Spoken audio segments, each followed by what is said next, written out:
Hey guys, tonight we're stepping into the ancient world. No, not a battlefield or a grand architectural feat, but the soothing, ritualistic start of a day in ancient Egypt. Picture yourself waking up to the dry desert air, the warm sun just beginning to rise over the pyramids. The air is thick with the scents of incense and something oddly refreshing water. As the ancient Egyptians began their days, it wasn't just about grabbing a quick wash. No, their morning bath was an event, a ritual, a preparation for the day ahead that carried as much spiritual weight as it did cleanliness. You probably won't survive this without some help, though, so let's take this journey slowly, shall we? So before you get comfortable, take a moment to like the video and subscribe, but only if you genuinely enjoy what I do here. And hey, feel free to drop your location and the local time where you're watching. It's always fun to see where we're all connecting from. Now, dim the lights. Maybe turn on a fan for that soft background hum. And let's ease into tonight's journey together. The first part of the day before any work or ceremonies began was dedicated to the all-important bath. You see, this wasn't just a quick dip to wash off the sweat of a hard day's work as you might be used to now. In Egypt, bathing was not only about hygiene, it was a sacred act, designed to align the body and mind for the challenges ahead. The bath itself was a preparation for more than just physical cleanliness. It was a spiritual cleanse too. Imagine dipping into water, leaving behind not just dirt but negative energy impurities of the soul, ready to start anew with each fresh day. But let's pause here and be real for a moment. If you were dropped into ancient Egypt right now, this bath would not feel like a luxury. No fluffy towels, no high-end oils. More like a slow, contemplative process involving water that may or may not be lukewarm depending on the time of year. You'd be in for a bit of a shock, wouldn't you? Still, the ancient Egyptians saw it as an essential ritual, setting the stage for their intricate and highly structured daily life. The act of bathing took on a particularly special importance during the morning, when one would prepare for the heavy tasks of the day, be it farming, governance, or priestly duties. And if you were rich enough to afford such things, it wasn't just about getting clean. It was about entering the day with purity both physically and spiritually. But the real charm here lies in the details, the process, the type of water used, the essential oils, and even the rituals around the bath itself. Everything was steeped in meaning. So as we drift through these moments, let's explore how water and cleanliness weren't just about wiping away the dust of the day. They were about invoking the blessings of the gods, about purifying oneself before stepping out into the world. Water was so much more than just a liquid element in ancient Egypt. It was a life source, a symbol, and a divine gift. In fact, the Egyptians believed water was a bridge between their world and the divine one. The Nile River, the great lifeblood of the civilization, was considered a gift from the gods. Can you imagine how important water must have been in their lives? It wasn't just the means by which they could grow crops and sustain their society. It was also deeply intertwined with their spiritual beliefs. Now you're probably thinking, but we're talking about bathing here, not a religious history lesson, and you'd be right, but stick with me. The very concept of bathing in ancient Egypt was rooted in these beliefs. The river that nourished them was the same water they used to cleanse themselves. It wasn't just about a dip in the Nile for the Egyptians. It was about inviting the presence of the gods into their lives to purify themselves both physically and spiritually before they set foot into the daily chaos. The Egyptians didn't just splash water on themselves and call it a day. Oh no, the act of bathing was a carefully orchestrated ritual that began long before you ever saw the inside of a tub. Water had to be collected from the river, filtered, and brought into homes, no simple task in a civilization that relied heavily on the flow of the Nile. The rituals around the collection and use of water could take hours, depending on your wealth and social class. Historians still argue whether the significance of water as a sacred element was an overarching theme for every single person in Egypt, or whether it was something mostly reserved for the elites. Were the common folk bathing in the same reverence as the royals, or was it simply something they did for hygiene? Some scholars suggest that the everyday Egyptian saw water as a more functional element, but it's hard to deny the deep spiritual connection that runs through all their customs, bathing included. In royal palaces, the rituals surrounding bathing were grander, certainly, but for the common Egyptians it still held great significance, albeit on a more modest scale. The process of bathing was often intertwined with other daily rituals like anointing the body with oils and perfumes. When you bathed, it wasn't just about removing dirt. It was about cleansing the soul, preparing your body for the day, and in some cases invoking the blessings of the gods to ensure good fortune in everything from the harvest to one's health. And let's not forget about the magic of the Nile itself. The river's waters were thought to have healing properties. People would often bathe in its waters, believing it could cure various ailments. Imagine you're there, standing by the Nile, dipping your toes into the cool, sacred waters, hoping that the gods might just help you with that nasty cold or the aches from a hard day's labor. It sounds oddly soothing, doesn't it? But it wasn't just any old bathwater. Historians have found evidence that ancient Egyptians would sometimes infuse their bathwater with herbs and flowers they gathered from the Nile's banks. These weren't just luxury scents. They were medicinal, spiritual, and even magical in nature. The combination of water, scent, and purpose was far more intricate than the quick scrub-downs we're used to today. Water, in essence, wasn't just for the body, it was for the soul. And whether you were the pharaoh or a humble farmer, stepping into that bath was a moment of connection, not just with yourself, but with the world around you. Now let's talk about the bath itself, the centerpiece of this early morning ritual. Imagine yourself stepping into a cool stone basin, the water slowly swirling around your ankles as the light from the rising sun starts to pour through the windows. But this isn't just a dip in the tub, it's an experience. To the ancient Egyptians, bathing was not only about cleaning the body but preparing for the day ahead. It wasn't a simple routine like we might think of today. It was a multi-step process, sometimes spanning hours depending on one's social status. For the wealthy and elite, the morning bath was a grand affair. These were often large, elaborate bathing chambers. They might have been filled with scented oils, flowers, and herbal concoctions that would make the most luxurious spa seem like a run-of-the-mill hotel bath. Bathhouses, often attached to the homes of the upper class, were designed for both physical and spiritual rejuvenation. The walls might be adorned with carvings of gods, ensuring that the act of bathing was infused with sacred energy. Bathing was a preparation for a day spent in the presence of the gods and powerful rulers. But for the average Egyptian, the process was much simpler, yet still deeply meaningful.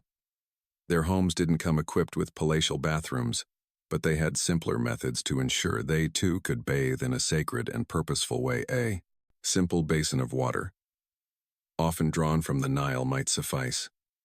However, the important part was not so much the water itself, but the process: scrubbing, anointing, cleansing both body and spirit. Many Egyptians would bathe in the early morning as the light was soft and the air still cool, making it the perfect time to start anew. Interestingly, historians still debate whether daily bathing was truly the norm for everyone. While the elite likely had a much more regular and luxurious bathing routine, some scholars argue that for the common Egyptian, bathing might have been less frequent, more of a ceremonial cleansing rather than a daily task. We know that the Egyptians took cleanliness seriously, and bathing was often associated with the practice of maintaining spiritual purity. But it wasn't just about physical cleanliness, it was about connecting to something higher, purging oneself of any impurity before engaging with the world. For those with wealth, there was also the addition of oils and perfumes, luxurious items that played an essential role in both hygiene and the world of the gods. These oils were often infused with scents like myrrh and frankincense, which not only smelled wonderful but had spiritual connotations. When you entered the bath and massaged your skin with oils, it was almost as if you were preparing for a divine audience. Oils weren't just for vanity, they were seen as a connection to the divine, and were said to protect and purify the body. In fact, the Egyptian word for perfume comes from the word perefum, meaning through smoke, because incense and perfumes were often burned during rituals, especially in temples or sacred places. So when you bathed, it wasn't just about cleaning your skin, you were in a sense preparing yourself for interaction with the divine. Bathing in the early morning wasn't just a chore, it was a sacred preparation for the challenges ahead. Despite the lavishness of the elite bathhouses, there's something quite striking about the simplicity of the common Egyptian's bathing practice. Picture the scene: a humble basin of water, maybe with some herbs floating on the practice surface and a person carefully scrubbing themselves. This was a moment of peace, a time to wash away the dirt of the world and renew oneself. Whether rich or poor, the act of bathing was personal and profound. It was a chance to shed the impurities of the night and greet the day with a fresh perspective, both physically and spiritually. As you soak in the story, it's easy to imagine how this sense of ritual and preparation would have permeated every aspect of life in ancient Egypt. Bathing wasn't a mundane task. It was a way to align oneself with the gods, to embrace purity and health, and to prepare for a day spent in the service of both the earthly and divine realms. As we continue to glide through the morning rituals, it's impossible not to notice the glaring divide between the bathing experiences of the rich and the poor in ancient Egypt. While both groups engaged in the same essential activity, bathing, the resources available and the context in which the bath took place were worlds apart. The difference wasn't just in the amount of water used. It was in the very essence of the experience. For the elite, baths were an extravagance, grand decorated spaces filled with the finest materials and luxurious extras. The wealthy Egyptians had private bathing rooms attached to their palatial homes. These rooms were beautifully crafted, with walls often adorned in elaborate frescoes depicting gods and sacred symbols, lending the entire space an air of divinity. The wealthy didn't just bathe to cleanse themselves physically, they bathed to make a statement about their status and to reaffirm their connection to the divine. Imagine entering a room where the floor is cool, the walls are intricately painted with mythological scenes, and you're surrounded by exotic oils, flowers, and soft aromatic incense. It wasn't just a bath. It was an experience of luxury, comfort, and spiritual preparation. But for the common Egyptians, their morning routine was markedly more humble. Instead of grand palaces and private bath chambers, the poor made do with simple bathing solutions. Many would bathe outdoors in smaller, more modest pools or basins that were drawn from the Nile. These baths were far from luxurious, but still they carried the same significance. After all, purity was essential for everyone, not just the elite. You could imagine the simplicity of the scene: a humble person sitting by the river, or in a small, cool courtyard, perhaps with only the most basic oils and herbs to help cleanse the skin. Despite the obvious lack of grandeur, the act of bathing was still treated with reverence. Historians still argue over how regular and elaborate these daily baths really were for the general population. Was this cleansing ritual an everyday occurrence for everyone? Or was it more of an occasional event practiced mainly before significant rituals or events? While the wealthy had the luxury of daily bathing, it's likely that for the common people, baths were more intermittent. After all, there was more than enough work to be done, and water was a valuable resource that needed to be carefully managed. In either case, the importance of purity and cleanliness couldn't be overstated. Even the poor likely took great care to ensure they were as clean as possible. Despite the limited resources, perhaps the real difference between the two classes lay in the level of luxury and the symbolism of the bath. For the common folk, the act of bathing might have been purely functional, while for the elite, it was a statement, an embodiment of their status, as well as a spiritual act that aligned them with the gods. Interestingly, the act of bathing wasn't just about cleanliness in ancient Egypt. It was a way to maintain health both in the physical and spiritual sense. Ancient Egyptians didn't just wash themselves because they were dirty. They washed themselves to stay healthy, to ward off illness, and to keep their spirits in balance. The connection between water and health was deeply ingrained in Egyptian life. Water from the Nile was often thought to have healing properties, and it was common for people to bathe in the river not only for cleanliness but also for medicinal purposes. If you had a rash, an ache, or a fever, a soak in the Nile was one of the first remedies you'd try. They understood the importance of water in keeping the body and soul in equilibrium. The dual purpose of bathing, both functional and spiritual, was a common thread that wove through Egyptian society regardless of class. Whether you were wealthy or poor, the act of bathing was an essential part of your daily routine, and one that connected you with the divine order of the universe. And though the baths may have looked different, the fundamental idea remained the same: the need to purify oneself before facing the day.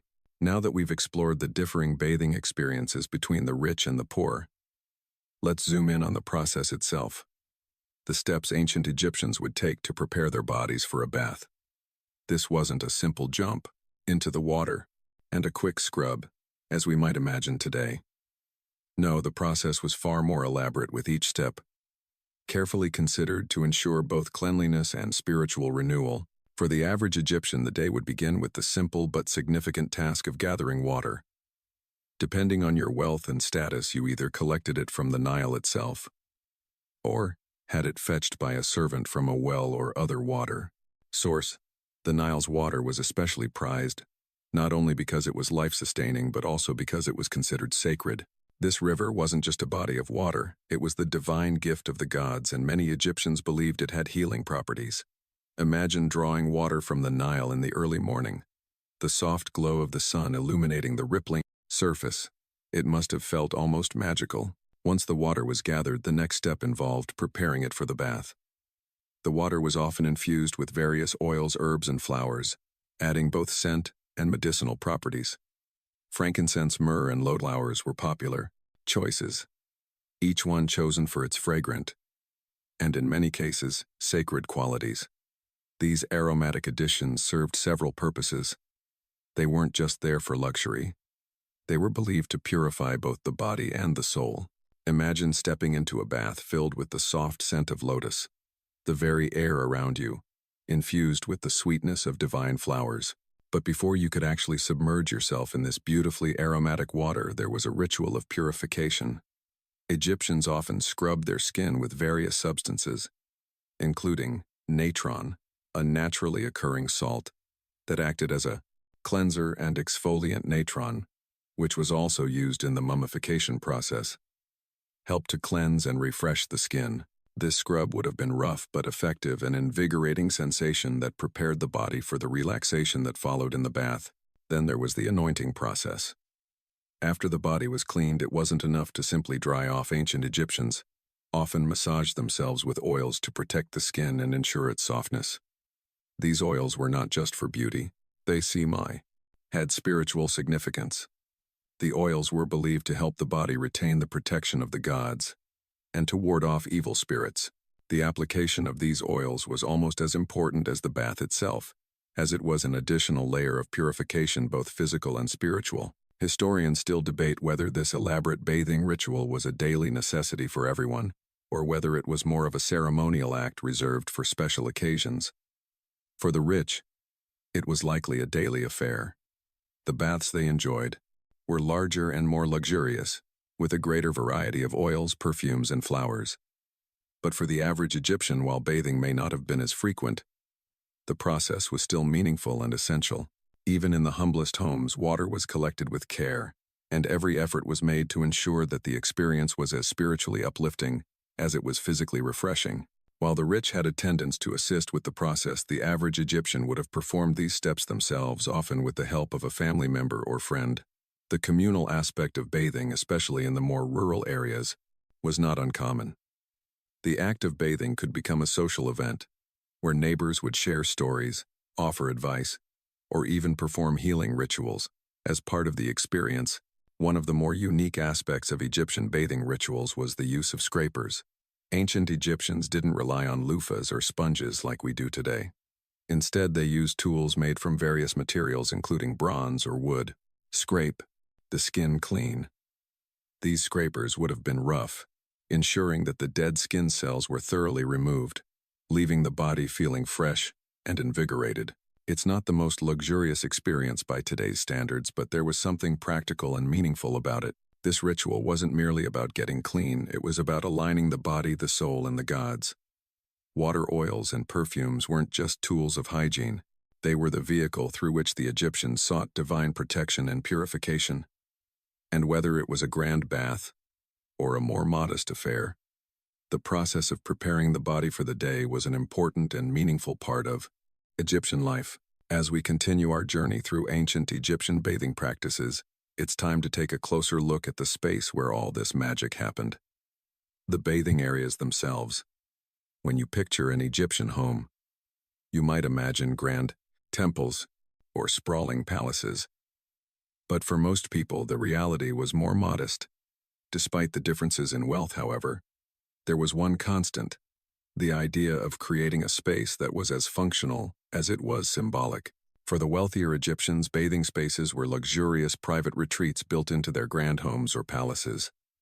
These areas were often separate from the main living spaces, sometimes even located in isolated courtyards, or attached to the courtyards, private chambers. The layout was as much about comfort as it was about luxury, with tiled floors and decorated walls depicting scenes from the gods or daily life. The walls might have been adorned with hieroglyphs or images of gods offering protection and blessing while the individual bathed. Imagine being in a room where the stone feels cool beneath your feet, and every corner seems to speak of a divine presence, all while the warm water soothes your body. These private bath spaces were a far cry from the communal baths that we associate with ancient Rome or Greece, but they were still highly sophisticated in their own right. The wealthy Egyptians weren't just concerned with privacy, they were concerned with the sanctity of the bath itself. They understood that this ritual was about more than just cleansing the body. It was about aligning with the gods, preparing oneself spiritually, and ensuring that the act of bathing was just as sacred as the religious rituals performed in temples. In contrast, the common Egyptian didn't have access to such opulent bath spaces. Their bathing was often done outdoors, with basins placed in courtyards or along the banks of the Nile. These simpler setups were still crucial to their daily bath spaces. Common and routine, but they lacked the grandeur of the elite's private baths. The water might have been gathered from the river or wells, and the bathing process itself was still reverent, but the surroundings were more functional than ceremonial. There might have been no grand frescoes or scented oils in these humble spaces, but the act of purification was no less important. The bathing areas were often small, intimate spaces. In some instances, homes had shallow pools or stone basins where the water was drawn and used for both washing the body and rinsing the feet after a long day. In larger homes, the bath area might have been an open courtyard with a shallow stone basin. But the key aspect of these spaces was the connection they had to the outside world. Imagine sitting next to the Nile, the sounds of the river flowing gently as you bathe. The cool air and the quiet rhythm of the water brought a sense of peace and connection to nature, something that the Egyptians, with their deep reverence for the natural world, surely valued deeply. Historians still argue whether the commoners had their own dedicated spaces for bathing, or if this act was performed in the open, in view of others. While the more affluent had dedicated private bathing areas, it's possible that many of the time, poor had to bathe in more public spaces, maybe along the Nile, or in shared communal courtyards. However, even in these humble settings, the process of bathing was treated with reverence. The simple act of washing away dirt wasn't just about hygiene, it was about ritual purification, about being ready for the day's challenges. There was also a communal aspect to bathing, especially for the common folk. Imagine the quiet murmur of voices, the sense of camaraderie, as people bathed together. In ancient Egypt, bathing wasn't just a solitary activity. It was often a social. One friend's family members and neighbors would gather to cleanse themselves together, offering the chance for social interaction, gossip, and even healing rituals. Perhaps someone would offer a soothing herb or anointing oil to help ease the aches of another, or a healer might perform a quick ritual while others bathed. In contrast, the private bath spaces of the wealthy Egyptians were not just functional, they were designed for luxury and isolation. The act of bathing could be a solitary, meditative experience for the elite. Imagine stepping into a perfectly maintained space surrounded by the faint scent of incense and the smooth, cool stone beneath you. The private nature of these baths allowed the wealthy to retreat from the bustle of life and engage in personal rituals of purity and spiritual alignment. These luxurious bathing spaces were more than just places to get clean. They were spaces of quiet reflection, rest, and spiritual rejuvenation. The time spent there wasn't just about the body. It was about the soul aligning oneself with divine forces and preparing for the duties of the day.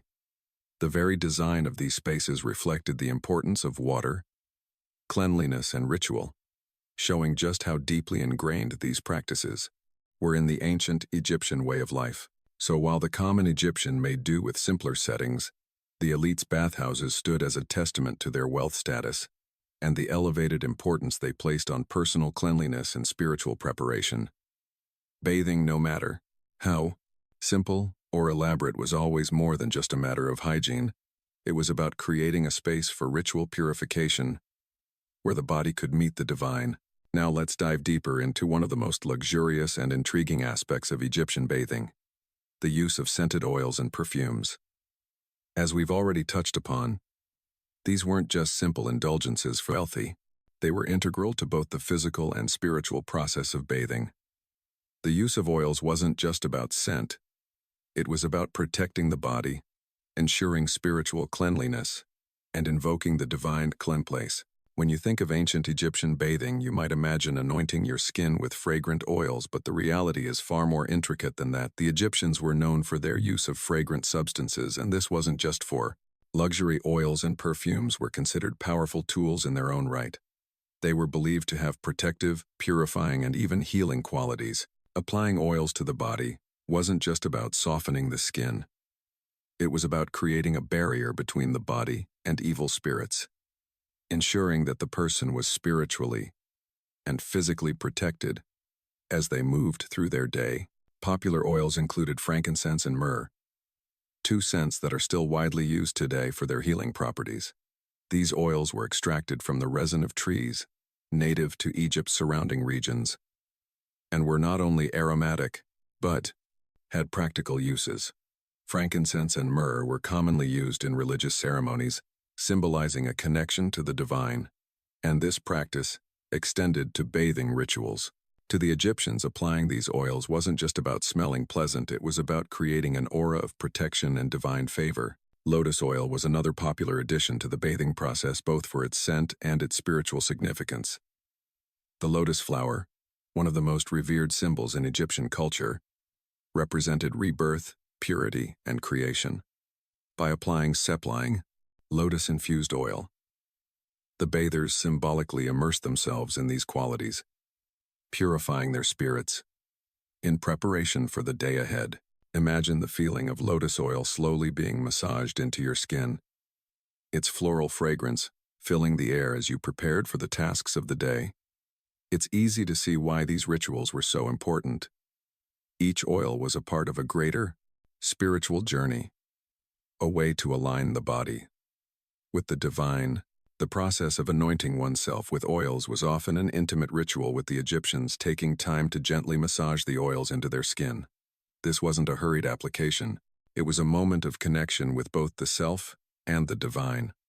The ritual was often performed after bathing, sealing in the cleanliness and spiritual protection that had been invoked during the water ritual. The oils would not only keep the skin soft and fragrant, but were also believed to help ward off diseases, insects, and the negative energy of the world.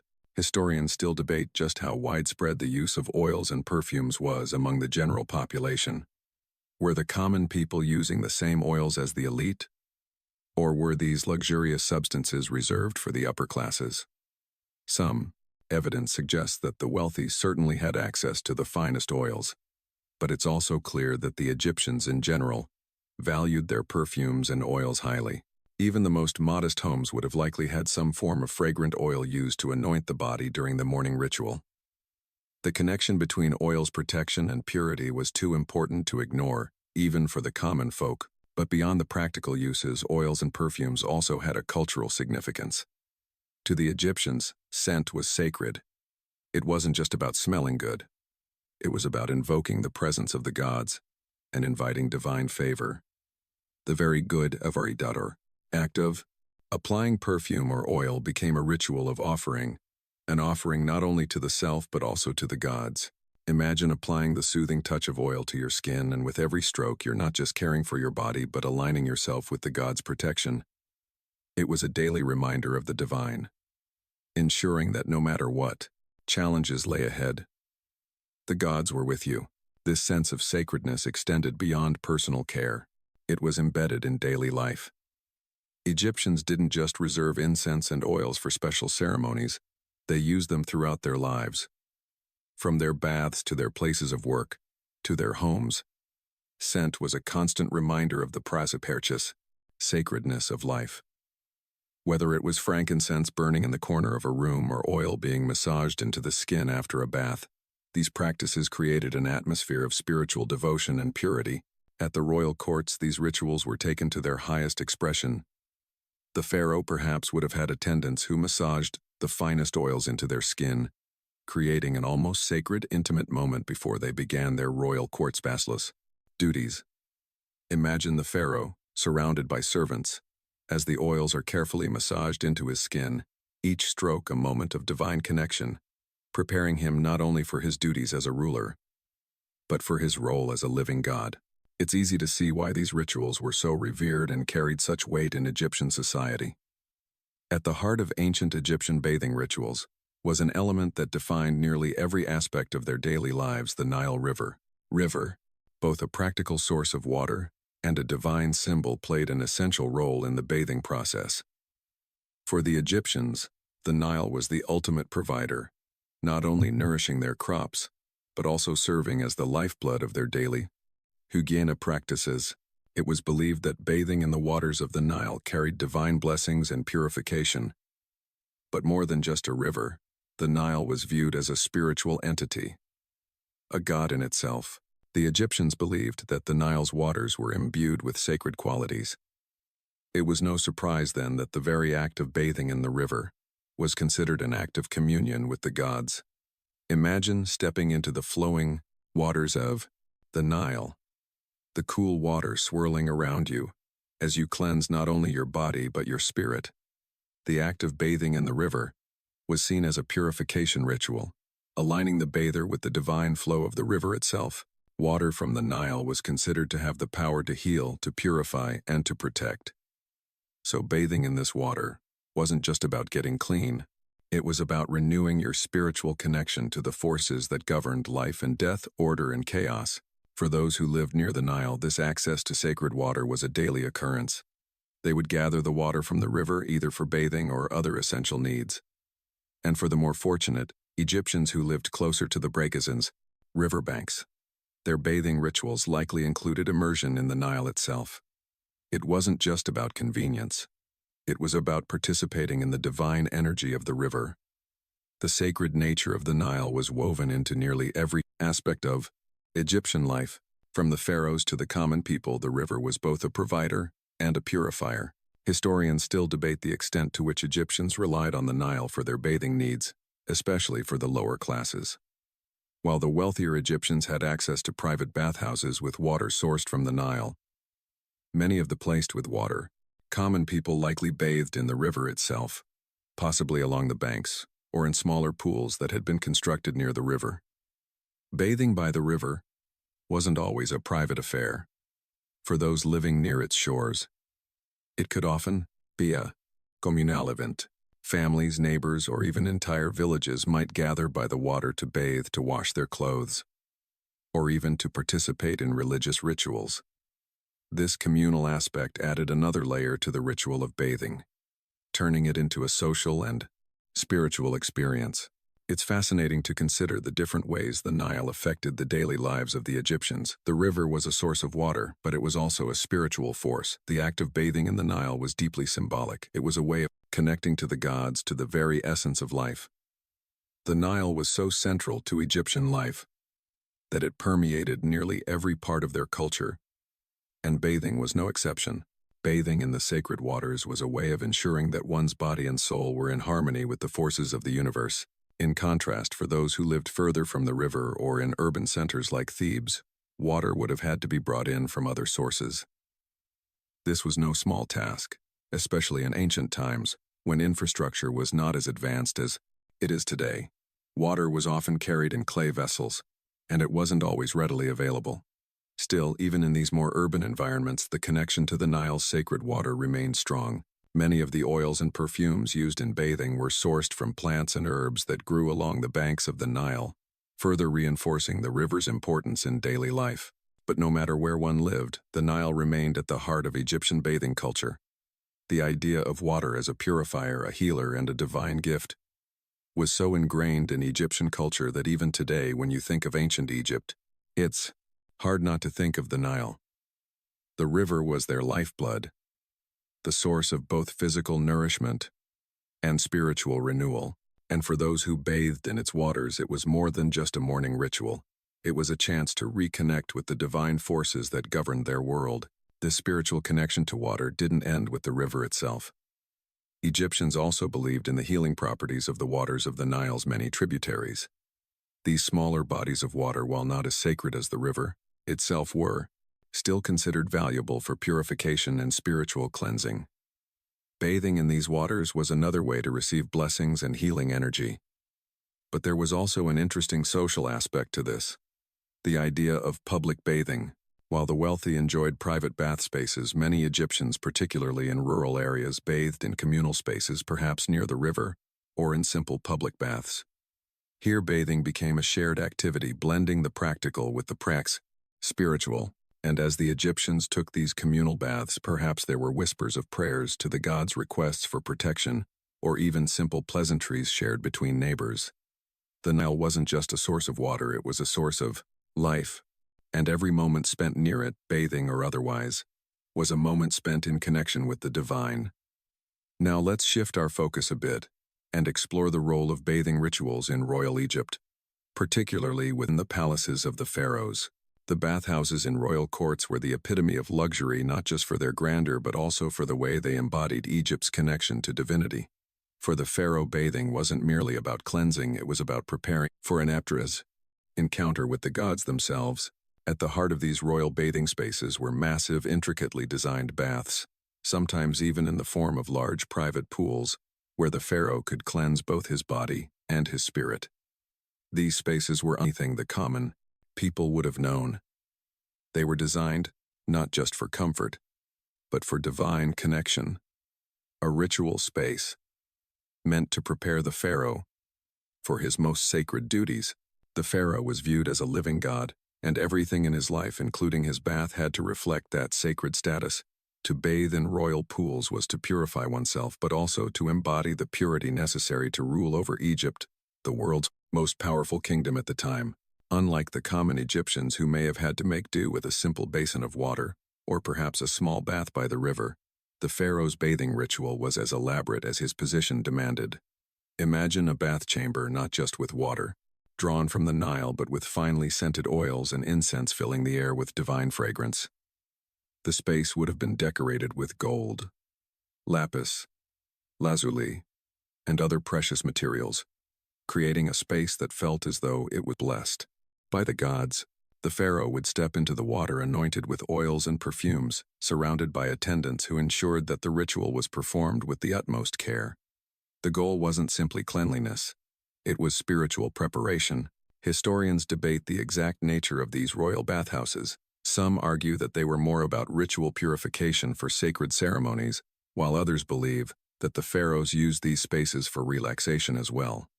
Regardless, there was no doubt that bathing was a deeply important part of their lives, and it was always done with an eye on the divine. The pharaoh's bath wasn't just a chance to refresh, it was a moment of rebirth. A reminder of his divine connection. The idea of divine purity extended to other royal rituals as well. It was said that the pharaoh's purity was critical to the well-being of Egypt itself. He was the intermediary between the gods and the people, and his actions, no matter how mundane they might seem to us today, were seen as directly influencing the prosperity of the kingdom. So when the pharaoh bathed, it wasn't simply for personal hygiene. It was a vital act that reaffirmed his divine role. After all, a clean and spiritually aligned ruler meant a prosperous Egypt. For those who were lucky enough to attend these royal baths, the experience would have been nothing short of awe-inspiring. The attendants, likely priests or highly trained servants, were there to ensure that the pharaoh's purity was maintained at all times. They would have prepared the space with ritual care, making sure that the oils were of the highest quality and the water was drawn at just the right moment. The act of bathing under these conditions was something more than a chore. It was an essential part of the pharaoh's power. But while we may imagine the luxurious nature of these royal baths, it's interesting to note that the pharaoh's bath was often symbolic of the greater Egyptian belief in balance. Everything in daily lives, whether it was food, work, or Ritual was designed to maintain a sense of balance between the earthly and the divine. Bathing was no exception. The pharaoh, after all, was the divine agent of this balance, and his purification rituals were an essential part of maintaining this, as 12t, that harmony. The connection between cleanliness and spirituality was so important that even the pharaoh's attendants, those in direct service to the king, were expected to adhere to strict personal cleanliness standards. The hierarchy of cleanliness reflected the hierarchy of Egyptian society. A ruler's cleanliness, and by extension his purity, was seen as directly influencing the health and fortune of the land. Therefore, the cleanliness rituals of the pharaoh were of monumental importance, not just for his personal well-being, but for the prosperity of all Egypt. Even the bathing practices of the pharaoh were laden with symbolism.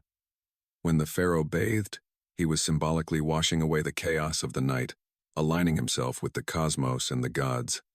The water was for spiritual renewal, ensuring that the ruler remained in a state of divine favor.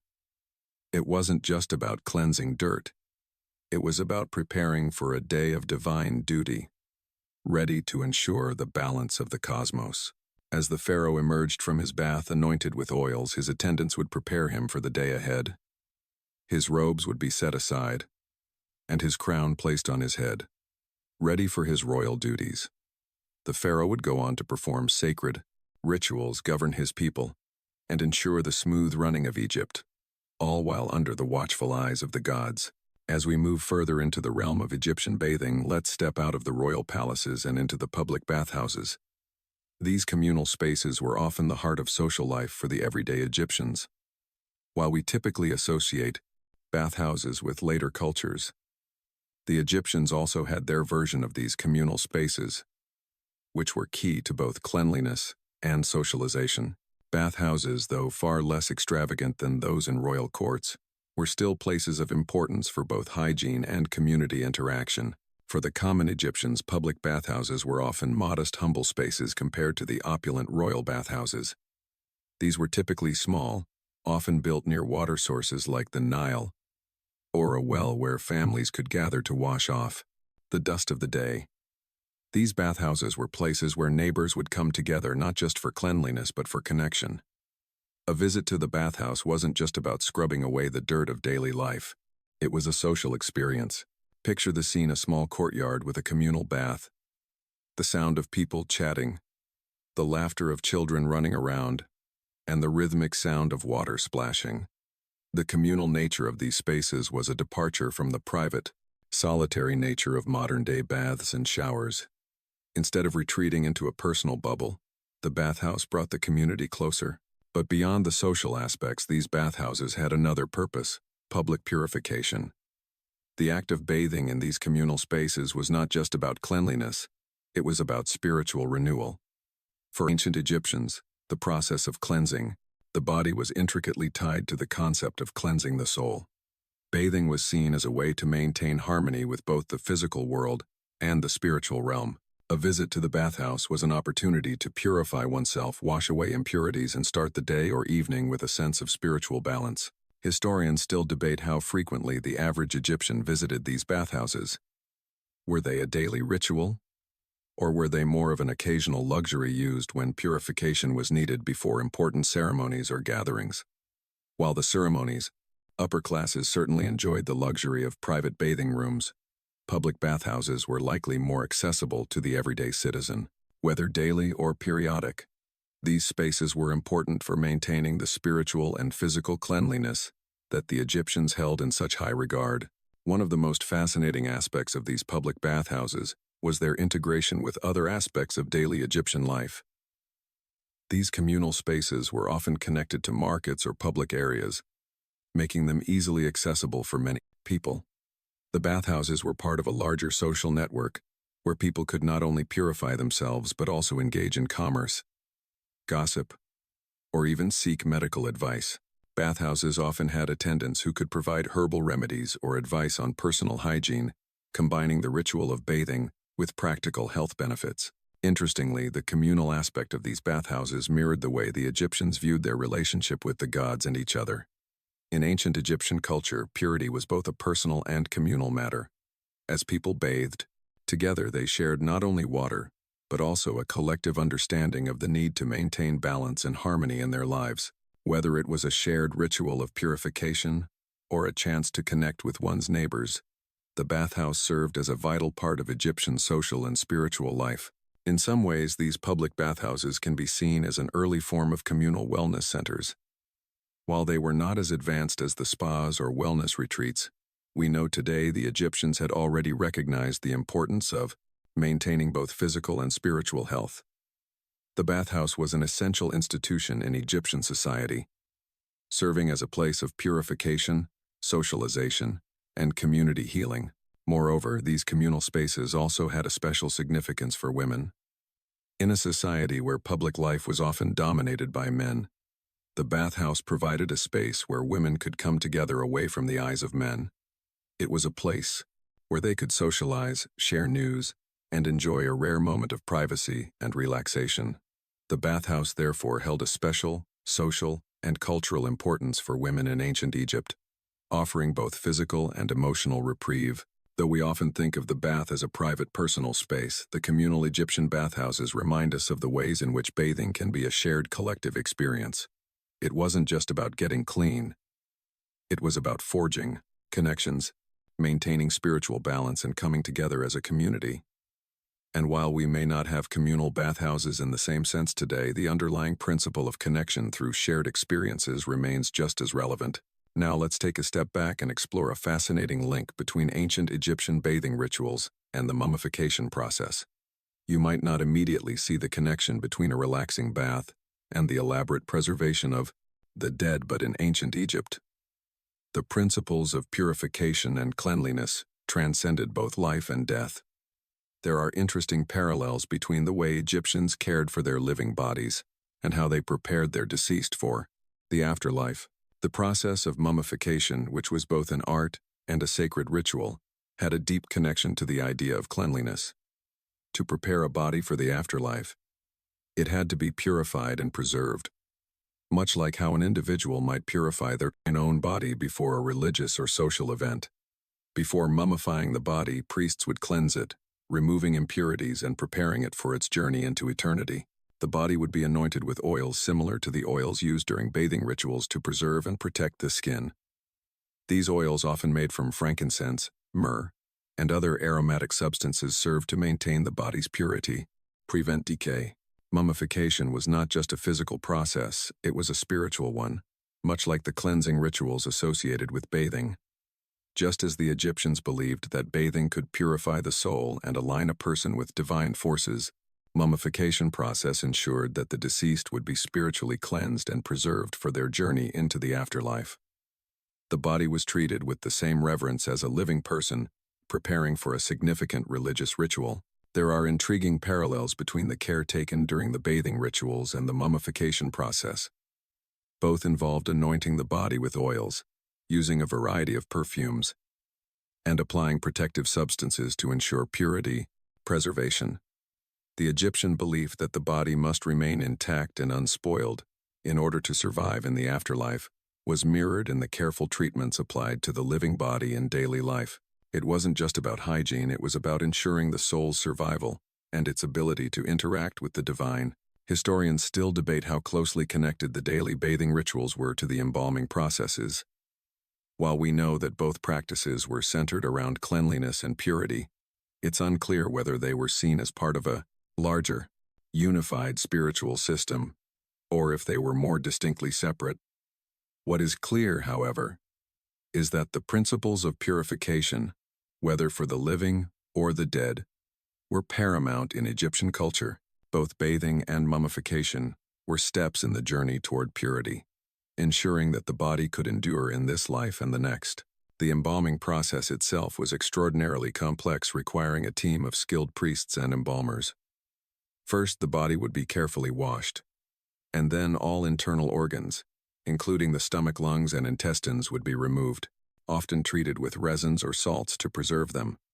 The body was then dried using natron, a naturally occurring salt used in the mummification process, which was also sometimes used in the bath as a cleansing scrub.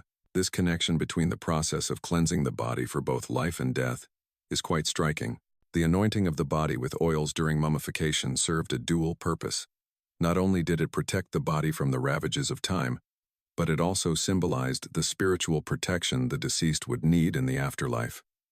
It was believed that these oils, which were used during both mummification and bathing, would help the deceased maintain a connection to the divine, ensuring that their soul would be safe in the afterlife. Much like how the pharaoh would enter his bathing space to align himself with the gods before performing his duties, the deceased would be ritually anointed to prepare them for their eternal journey.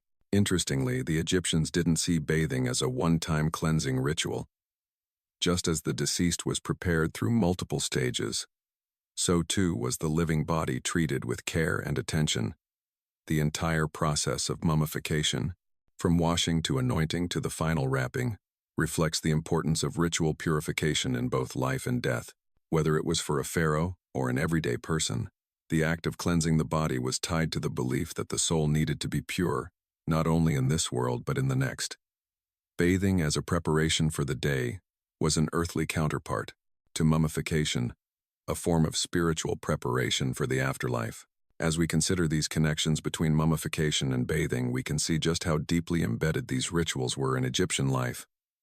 Whether in life or death, purity was a key theme that defined both individual and collective existence. The ritual of bathing wasn't just about staying clean. It was about preparing for the spiritual challenges of life, aligning the body with the divine, and ensuring the soul's survival both in the here and now and in the foreign afterlife. As we continue to explore the intricacies of Egyptian bathing rituals, it's time to delve into a particularly interesting debate in the historical world. Was bathing in ancient Egypt viewed primarily as a necessity, or was it something more ritualistic reserved for special occasions or ceremonies? Historians still argue over whether the average Egyptian bathed regularly or only on certain occasions, especially given the complexity of their bathing rituals. On one hand, we know that the ancient Egyptians were meticulous about cleanliness. Hygiene was considered a critical part of life, and many people would have bathed daily, much like we do today. The significance of water in their culture cannot be overstated. The Nile, the source of all life in Egypt, was seen as not just a physical lifeline, but also a spiritual one. Water from the Nile, believed to be sacred, played a central role in their rituals, from simple hygiene to elaborate purification ceremonies. The idea of using water, a sacred gift to purify oneself, was as natural to them as using it for agriculture or drinking. On the other hand, historians also point out that the actual frequency of bathing may have varied depending on social class and local customs.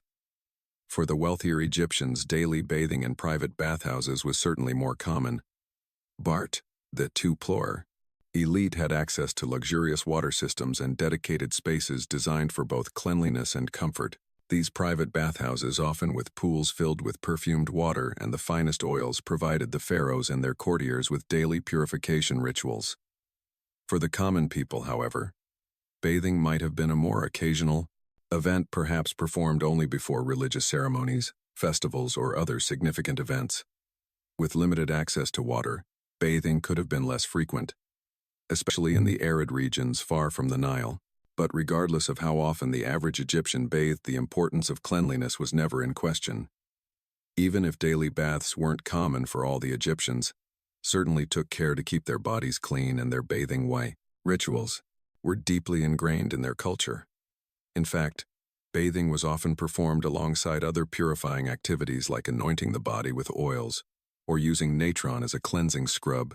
These rituals were so deeply rooted in the Egyptians' spiritual practices that they became more than just hygiene.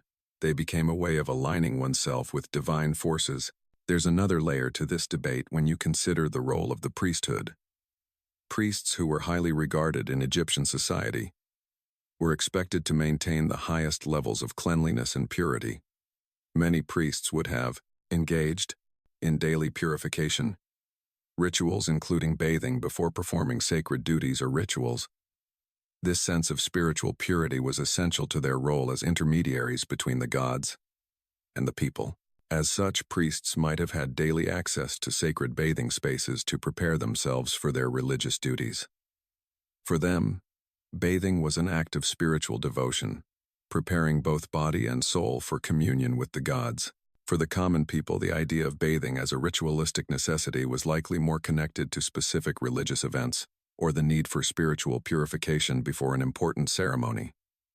These ceremonies might include festivals dedicated to the gods' rites of passage like marriage, or personal milestones like the birth of a child. Bathing was seen as a way of ensuring that one was spiritually pure, and it was not unusual for the Egyptians to bathe before engaging in any significant religious activity. Even if they have the luxury of a private bath, would still take time to cleanse themselves before presenting themselves to the gods. Still, the very act of bathing in water that was considered divine in itself. The sacred water of the Nile was a spiritual act, regardless of how often or on what occasion it was performed. For the Egyptians, water was the key to life, to fertility, and to spiritual renewal. Whether it was used to purify the body before a major ritual, or to cleanse oneself in the quiet of the morning water, was a fundamental part of their lives, symbolizing rebirth and divine connection. Historians still argue whether the Egyptians saw bathing as a daily necessity for all or as a more symbolic ritualistic practice. Did the common person bathe as often as the elite, or was it a task reserved for special occasions? While the symbolic, wealthy undoubtedly had access to daily baths, it's possible that for many Egyptians, bathing was something done more selectively, perhaps as part of a larger religious or social ritual. Despite this uncertainty, one thing remains clear. Bathing in ancient Egypt was never just about cleaning the body. It was about purifying the soul, aligning oneself with divine forces, and preparing for a life lived in harmony with the gods. Now that we've explored the debate over whether bathing was a daily necessity or reserved for special occasions, let's take a step back and consider the broader cultural significance of cleanliness in ancient Egypt. For the Egyptians, cleanliness wasn't just a matter of hygiene. It was intrinsically linked to concepts of purity, spirituality, and even social status. Maintaining one's cleanliness was seen as a reflection of one's relationship with the gods and with society at large. In ancient Egyptian culture, purity wasn't just about the body. It was about aligning oneself with the cosmic order. The ancient Egyptians believed that their world was governed by Ma'at, the goddess of truth, justice, and order. Ma'at represented balance and harmony in the universe, and to live in accordance with Ma'at was to live a righteous, harmonious life. For the Egyptians, cleanliness was a key part of maintaining this balance. To be clean was to be pure in the eyes of the gods, and it ensured that one's actions were aligned with the cosmic order. The daily ritual of bathing then wasn't simply about scrubbing off dirt. It was a spiritual cleansing, a way of maintaining one's purity and harmony with Ma'at. The idea of cleanliness being linked to moral and spiritual purity was especially important for the priests and the elite. For the priesthood, cleanliness wasn't just a practical matter. It was a moral one. Priests who were charged with performing sacred rituals and maintaining the temples were expected to be in a constant state of purity. This purity wasn't just physical. It was spiritual, and it had to be maintained at all costs. Priests had strict rules about cleanliness, which included bathing regularly and abstaining from anything that might be considered impure. They would often bathe in sacred water, sometimes drawn directly from the Nile, or from ritual pools in place in the Nile, the temples. This water was seen as having divine properties capable of purifying the body and soul.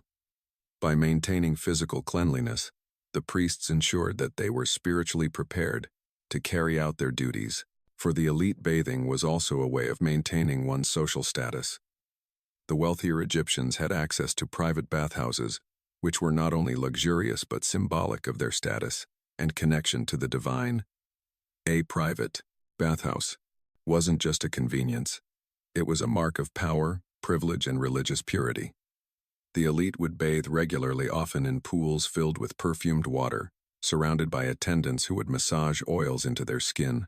For them, bathing was as much about reaffirming their social standing as it was about maintaining personal hygiene.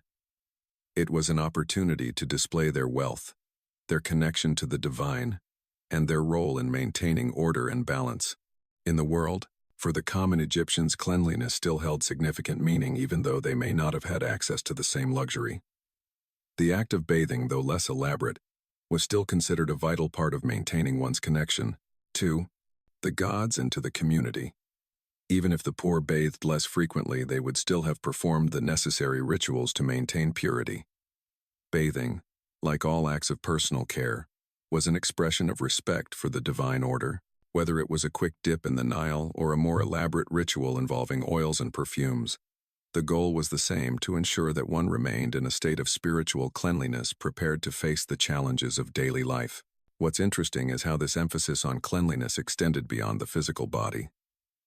The Egyptians believed that purity wasn't just about the body, it was about the entire being, mind, body, and spirit. The very act of bathing was considered a holistic practice, one that encompassed not just the physical act of cleansing, but also a spiritual renewal. The use of oils, perfumes, and scented water wasn't just for vanity, it was about ensuring that one's essence, both physical and spiritual, was in alignment with the divine. To bathe was to purify oneself not just for the day ahead, but for the great, larger cosmic journey of life. This connection between cleanliness and spirituality extended to the dead as well. As we've discussed before, the process of mummification was not just about preserving the body, it was about preparing the soul for its journey into the process of mummification, afterlife. Much like how the living cleanse themselves for daily life, the deceased were carefully cleansed and purified to ensure they could enter the afterlife in a state of purity. This idea of spiritual cleanliness, then, wasn't confined to the living. It was an ongoing process that spanned the entirety of Egyptian life from birth to death. Cleanliness wasn't just about the body, it was about maintaining a balance with the divine, a balance that ensured the continuity of life, both in this world and the next. Historians still argue over how far-reaching this emphasis on cleanliness and purity truly was in Egyptian society. Was it universally practiced by all Egyptians, or was it a more exclusive ritual for the priests and elites? While the specifics of daily bathing may have varied, what remains clear is that the cultural importance of cleanliness, both physical and spiritual, was deeply ingrained in Egyptian life. It was a key part of their worldview, a way of aligning themselves with the forces of order, balance, and divine protection. The act of bathing in all its forms was never just about removing dirt. It was a sacred act, one that connected the Egyptians to the gods and to the cosmic order of the universe. Whether for a pharaoh, a priest, or an everyday Egyptian, bathing was a ritual that transcended the mundane and entered the realm of the divine. As we near the end of our journey through ancient Egyptian bathing practices, it's important to step back and appreciate just how far-reaching the influence of these rituals extended. We've seen that bathing was about more than just cleanliness. It was a way of aligning the body, soul, and spirit with the divine. But the effects of these bathing rituals didn't just stay confined to the borders of Egypt. In fact, many of these practices had a lasting impact on later cultures, influencing everything from personal hygiene to the development of bathing rituals in other ancient civilizations. One of the most significant ways in which Egyptian bathing rituals influenced later cultures was in the spread of personal hygiene practices. The Egyptians were far ahead of their time when it came to understanding the importance of cleanliness. While we often associate the rise of public bathhouses with the ancient Greeks and Romans, the Egyptians had already established their own form of public bathing. In the more communal spaces like those found in towns and villages, public baths allowed people to come together to cleanse themselves, but also to socialize and engage in community life. The idea of communal bathing as a social activity was something that the Greeks and Romans would later adopt and develop, creating the grand bathhouses that became a hallmark of their civilizations. In fact, many of the elements of Egyptian bathing rituals, such as the use of oils, perfumes, and incense, were later incorporated into Greek and Roman bathing culture. The Greeks, for example, had their own version of the public bath where they would soak in large communal pools. While engaging in conversation, the Romans, as we all know, took the bathhouse to a new level of luxury, with heated pools, saunas, and elaborate mosaics decorating the walls. But much of this influence can be traced back to the Egyptians, who had already understood the connection between bathing and spiritual renewal. Another area where Egyptian bathing rituals left their mark was in the development of therapeutic bathing. The Egyptians were among the first to recognize the healing properties of water, particularly water from the Nile, which they believed had divine qualities. They would often bathe in the river, not just for cleanliness but also for its supposed healing powers. This concept of water as a source of health and healing carried over into later cultures. The Greeks, for example, made extensive use of mineral baths which were believed to cure ailments and promote well-being. The idea of water as a curative force was one that continued to develop throughout history, from the spas of ancient Rome to modern-day wellness retreats. Historians still debate the extent to which these bathing practices were shared across cultures. Were the Egyptians the sole innovators of these bathing rituals? Or did they borrow from other ancient traditions? While we don't have definitive answers, it's clear that the Egyptians played a key role in establishing bathing as a spiritual, social, and therapeutic activity. Their understanding of the relationship between cleanliness and divine favor laid the groundwork for many of the practices we associate with bathing today. The ancient Egyptians also had an impact on the way bathing was connected to notions of beauty and self-care. The use of oils and perfumes in the bathing ritual was not just for cleanliness, it was an essential part of maintaining one's physical appearance and personal hygiene. The application of these oils would leave the skin soft, fragrant, and protected. The Egyptians, especially the elite, were known for their attention to personal grooming, and this focus on beauty and self-care influenced later civilizations. For instance, the Greeks and Romans placed a high value on personal appearance, and much of their grooming rituals, including the use of oils and perfumes, can be traced back to Egyptian practices. What's particularly interesting is the way these bathing rituals became symbols of social status. For the rich, bathing was not just a matter of personal hygiene, it was an expression of wealth and privilege. The private bathhouses, luxurious oils, and elaborate perfumes used by the elite were part of a larger system of social stratification. Those who could afford these luxuries were able to demonstrate their elevated status, while the less fortunate had to make do with simpler bathing practices. This division between the wealthy and the common folk can still be seen today, where spas, wellness centers, and luxurious bathing experiences remain symbols of status and exclusivity. As we reflect on the legacy of Egyptian bathing practices, it's clear that these rituals were about much more than just cleanliness. They were an integral part of Egyptian life, reflecting their deep connection to the divine, to their Roshan Dansirs culture, and to the natural world. The rituals of purification and the use of water, oils, and perfumes were all part of a broader system of spiritual and physical well-being, and while some aspects of these practices may have been limited to the wealthy, the broader culture of cleanliness and spiritual renewal left a lasting imprint on future civilizations, shaping the way we think about bathing, health, and self-care even today. Bathing in ancient Egypt wasn't simply about scrubbing off the dirt of the day. It was a sacred act, a connection to the divine, and a way of maintaining order and balance in the universe. And in this way, the Egyptian bathing ritual wasn't just about the past. It continues to influence our own practices of personal care and wellness, showing how something as simple as a bath can carry deep cultural, spiritual, and historical significance.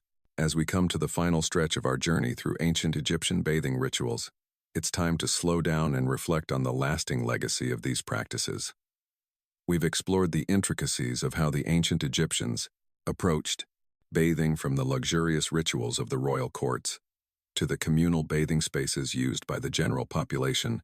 But beyond the physical act of bathing, these rituals carried with them profound spiritual and cultural significance that still echoes through the centuries. The idea of purification and cleanliness wasn't just confined to the act of washing. It was deeply connected to the larger framework of Egyptian belief in cosmic balance, divine protection, and spiritual renewal. The Egyptians understood that water as a sacred element had the power to cleanse not just the body but also the soul. Bathing, therefore, wasn't merely a mundane task. It was a daily reaffirmation of one's alignment with the divine forces that governed the universe. Whether it was the pharaoh stepping into his private bath to prepare for the sacred duties of ruling, or a common Egyptian bathing by the Nile, The act was always imbued with a sense of reverence and intention. What's remarkable is how these beliefs about water and purification spread beyond the borders of Egypt. The legacy of Egyptian bathing practices didn't just fade away. It influenced cultures far and wide from the Greeks and Romans to modern-day wellness practices.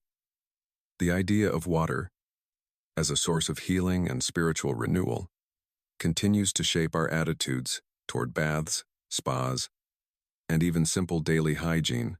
The use of oils, perfumes, and herbal infusions, which we often associate with luxury today, can be traced back to these ancient rituals. What the Egyptians understood long ago was that bathing wasn't just about removing dirt. It was about maintaining harmony between the body, soul, and the cosmos. And while the lavish bathhouses of the elite may seem like a far cry from our modern spa experiences, there's something timeless about the way both cultures have used water and cleanliness to carve out moments of peace and connection in a world that often feels hectic and overwhelming. The act of bathing, whether it's a simple shower or a long soak in a fragrant bath, still offers us a chance to pause, relax, and refresh, just as it did for the Egyptians thousands of years ago. As we reflect on these ancient rituals, it's easy to see that they were about much more than just hygiene. Bathing was an expression of the Egyptians' deep reverence for the forces that shaped their world, their connection to the planned gods, and their desire to maintain balance and purity in their lives. Whether it was a humble basin of water drawn from the Nile or a luxurious bath in a royal palace, the act of cleansing was an essential part of their spiritual and social life. In some ways, the ancient Egyptian approach to bathing can offer us a lesson in mindfulness and self-care. In a world that often prioritizes speed and efficiency over reflection and ritual, the slow, deliberate acts of purification practiced by the Egyptians remind us of the importance of taking time for ourselves, whether it's through bathing, meditation, or simply taking a moment to step away from the demands of life. These rituals of self-care help us reconnect with our inner selves and restore balance in our busy modern lives. As we close this chapter, let's remember the importance of purification not just in the physical sense but in the spiritual and emotional sense as well. Bathing, as the ancient Egyptians saw it, was not just about cleaning the body. It was about aligning with the divine, creating harmony, and ensuring that one's soul was pure and prepared for whatever lay ahead.